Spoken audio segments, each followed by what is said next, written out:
Welcome back to Empowered. I'm Elizabeth Namofsky. In today's episode, we're discussing being a Black female-owned business and keeping your passion. La-toya, you talked about Jamaican cuisine and Italian cuisine. Tell me more about that. Like, do they use any of the same spices or techniques or anything else? Spices definitely not. Completely two different flavor profiles. Yeah. But when I say like the simplicities, I mean the simplicity of the ingredients.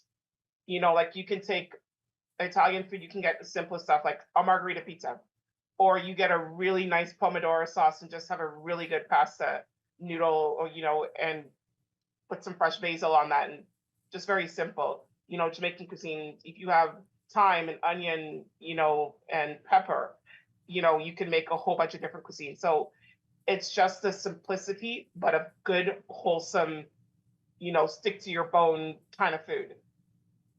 I love the fact that you talked about the simplicity, because a lot of people think in order to be a great chef, you need to have, you need to throw in so many different things.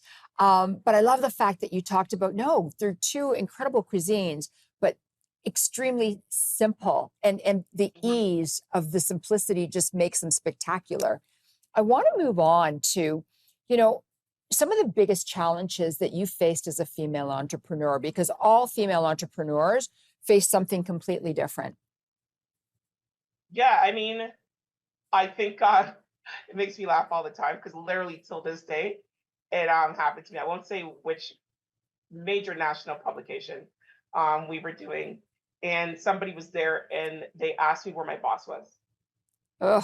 So I think that's one of the big things.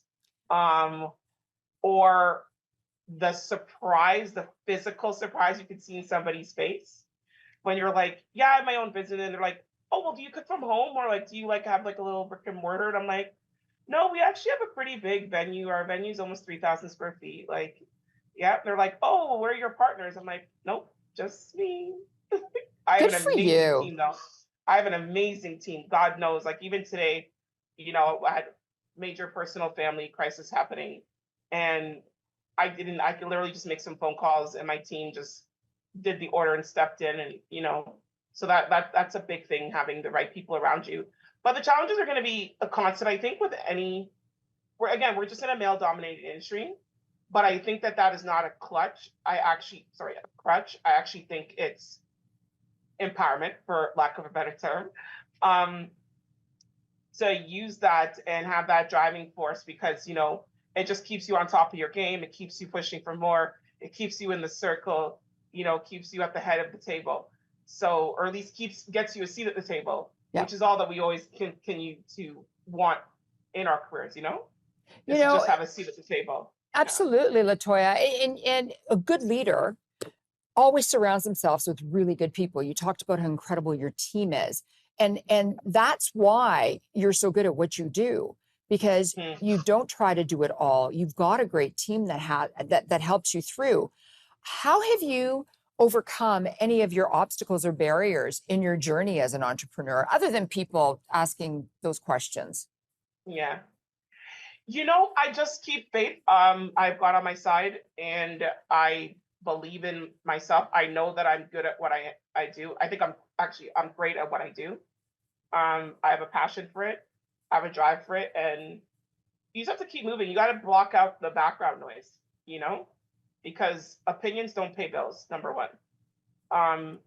Number two is you can't take criticism from people who aren't doing what you're doing.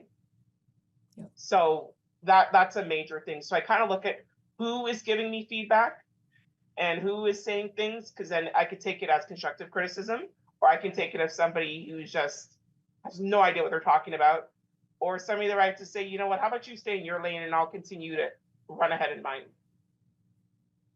So one of the questions I have for you is balance. I just had somebody on, we were talking about work-life balance. How do you balance your work and your personal life as a business owner? I am the worst person to ask that question to. Well, okay. Well, then you know what? What we'll do is we'll go to commercial break. And then when we come back, we'll start another topic. So that my work is my personal life. They kind of like intertwine. No, because I'll even have my family come to the kitchen and I'm like, I just gotta finish the job, go sit outside, I'll bring over some food, and then we hang my girlfriends will come hang out at the kitchen. All right, After wine, we'll La-toya, bring a bottle. hold on to Yeah. that thought. We will be right back. This was the best answer ever.